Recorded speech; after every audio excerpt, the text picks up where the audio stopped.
baan sugayno intee baan sugayno shaun ka dhowre Allah magane maantay sida rabay ahaatee intee baan sugayno shaun ka dhowre Allah magane maantay sida rabay ahaatee an aqoonsanayna ururkeena xooge an aqoonsanayna ururkeena xooge idilkeen basharko inaynu fidnaa idilkeen basharko inaynu fidnaa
kulanti wacan oo wanaagsan daawadayaal idil ahaantiinba meel waliba oo aad caalamka ka joogtaan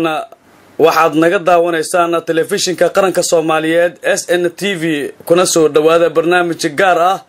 oo aan diiradda ku saari doono xaaladaha ammaanka gobolada dalka gaar ahaan kuwa Koonfureed ee goor hore laga saaray maleeshiyaadka al-Qaacidada Soomaalida ah ee al-Shabaab iyo sida amniga iyo kala dambeynta ay ugu soo celiyeen maamulada degmooyinka iyo kuwa gobolada ay u igmatay dawladda ayadoo sidoo kalena aynu barnaamijkan gaarka ah diiradda ku saari doono soo bandhigida ciidamada qalabka sidaas dowrkooda ku aadan amni ku soo celinta deegaanada degmooyinka gobolada dalka haddaba degmada Afgooye waxa ay kamid tahay deegaanadii ugu horeeyay ee ka baxsan gobolka Banaadir oo laga saaro al-Qaacidada Soomaalida ah ee al-Shabaab iyo horjoogayaashooda ajaanibta ah ee ku dhuumaalaysan jiray degmadaasi Afgooye ee gobolka Shabeellaha Hoose waa sidee amniga degmada Afgooye sidee bay uga hawlgalaan ciidamada qalabka sida maxaa horumar oo laga gaaray ammaanka degmadaasi maxaa caqabad ku ah amaba ka dhiman ciidamada qalabka sida hawlgaladooda amniga oo u baahan inay helaan si amniga degmada Afgooye uu u gaaro 100% su'aalahaas iyo kuwa kaleba waxaynu hordhignay gudoomiye ku-xigeenka amniga iyo siyaasadda maamulka degmada Afgooye Dr. Mahdi Ahmed Xasan oo wareysi gaar ah telefishinka qaranka Soomaaliyeed uu kula yeeshay gudaha degmada Afgooye ee gobolka Shabeellaha Hoose bal Mahdi waxaad kelmad laba oo kooban naga siisaa marka ugu horeysa qaabka aad u hanateen inaad amnigi iyo kala dambeyntii ku soo celisaan afarta xaafadood ay ka kooban tahay degmada Afgooye bismillaahir rahmaanir rahiim horta ilaaha ma hadle amniga ilaaha suugi karo bini aadan ma suugi karo ilaaha ma hadle amnigan waa suugan yahay ciidamada qalabka sida haday yihiin militariga haday yihiin booliska haday yihiin nabad sugidda haday yihiin asluubta intaba looma kala harin amniga magaalada Afgooye maanta waxay ku sugan tahay amni 100% isku haleyn karo qofkii oo ganacsan karo xilligu doonana oo socon karo wax kale oo dhibaato ka jirta ma jirto xagga amniga roondooyin aad ku kontroleysaan amnigi inuu xaqiiqo yahay ma sameeysan oo ciidamada aad sheegayna wasuudii booliska ma ka sameeyaan xaafadaha afarta sida xilliyada habeenkii oo kale waxaa jirta inuu degmadan ay ku rognaa bandow markaasi ay odayaasha dhaqanka degmada iyo maamulkiina aad isla garateen si aad meesha uga saartaan madmadow iyo shaki inuu soo kala dhaxgalo ciidamadii iyo dadka ku dhaqnaa degmada maadaama uu gobolka Shabeellaha Hoose ka tirsan tahay degmada Afgooye wili ay ka socdaan hawlgallo lagu bacsanayo qaybaha ay ku dhuumaalaysanayaan al-Qaacidada Soomaalida al-Shabaab roondada mid baaqataba ma ah habeenna way socotaa maalinna way socotaa laakiin wax bandow la dhaha ma jiro magaaladu waa magaalo kooban dadkeedan is yaqaano magaalo lagu dhaxdhuuman karana ma aha caawa qofkii ku soo hido waa la yaqaanaa meesha uu galo waa la yaqaanaa wuxuu sameeyo waa la yaqaanaa qofna xad gudub oo gaar ah looma geysto amniga roondooyinkiisa wax baaqan kara ma aha ama nabadda 100% ha ahaato ama ka hooseyso mar walba waxa muhiim ah in la roondeeyo dadka laga warqabo xaalkooda xuye marka laga tago gudaha degmada Afgooye iyo hawlgallada amni xaqiijinta ee ciidamada qalabka sida ay ka wadaan haween iyo dharaar xaafadaha afarta ay degmada ka kooban tahay sidoo kale waxaa jira hawlgallo dhinaca ammaanka ah oo ciidamada qalabka sida ee ku sugan degmada Afgooye ee deegaanada ku xiran ay ka sameynayaan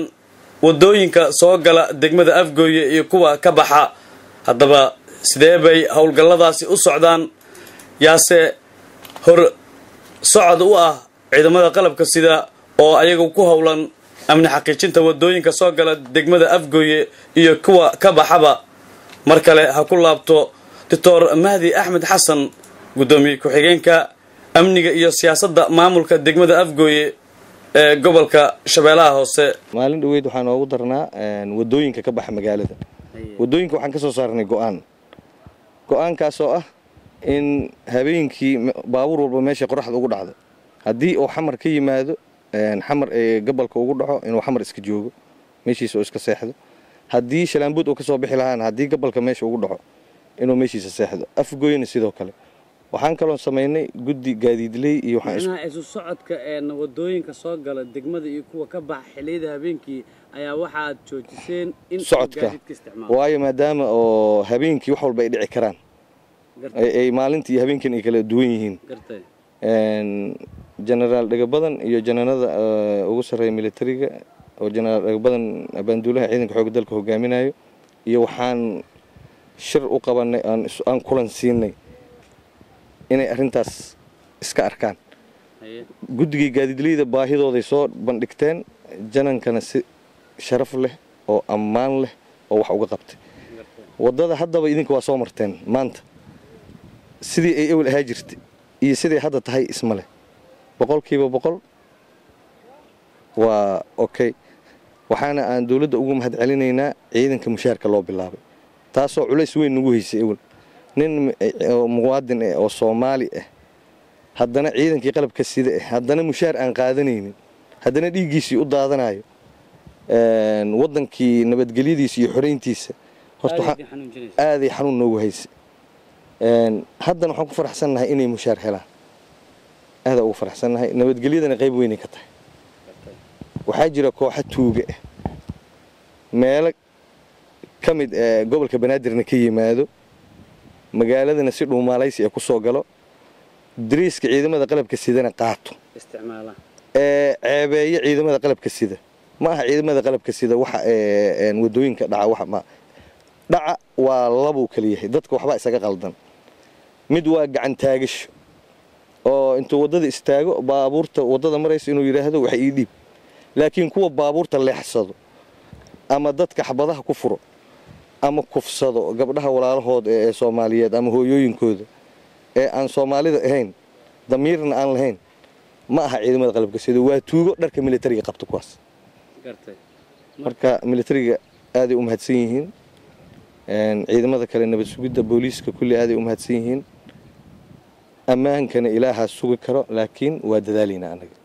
maxaa caqabad oo dhinaca amniga in aad si dadgelisaan aad u baahnaan lahaydeen in la idinka qaado ama bal idinka saacido oo aad codsanaysaan madaxweynaha oo shalay la hadlayay qaybaha kala duwan bulshada Soomaaliyeed xilli uu booqanayay magaalada Beledweyne xarunta gobolka Hiiraan waxa uu qalabka warbaahinta dawladda isagoo kala hadlay ummadda Soomaaliyeed uu sheegay in waxyaabaha dawladdiisa ay qaban doonto ay ugu horeyso ammaanka si ammaanka loo adkeeyana lagu kaabaya cadaalad iyo garsoor ka madax bannaan isla markaasina cid waliba amniga lidda ku noqon karto wax ka qabanaysa walay ku tahay madaxda sare ee qaranka Soomaaliyeed horta annaga waxaan codsanaynaa horta gaadiidkan ugu yar madaxweynaha iyo madaxda qaranka wasaaradda arrimaha gudaha inay noo badiyaan gaadiidka wax looga qabanayo ammaanka sida gaadiidka lagu rondeeyo oo ciidamada ay leeyihiin ma aha mid anaga leenahay mid ciidamada ay leeyihiin oo rondeeyo magaaladan waa magaalo gacan kale laga bixiyay hadda gartay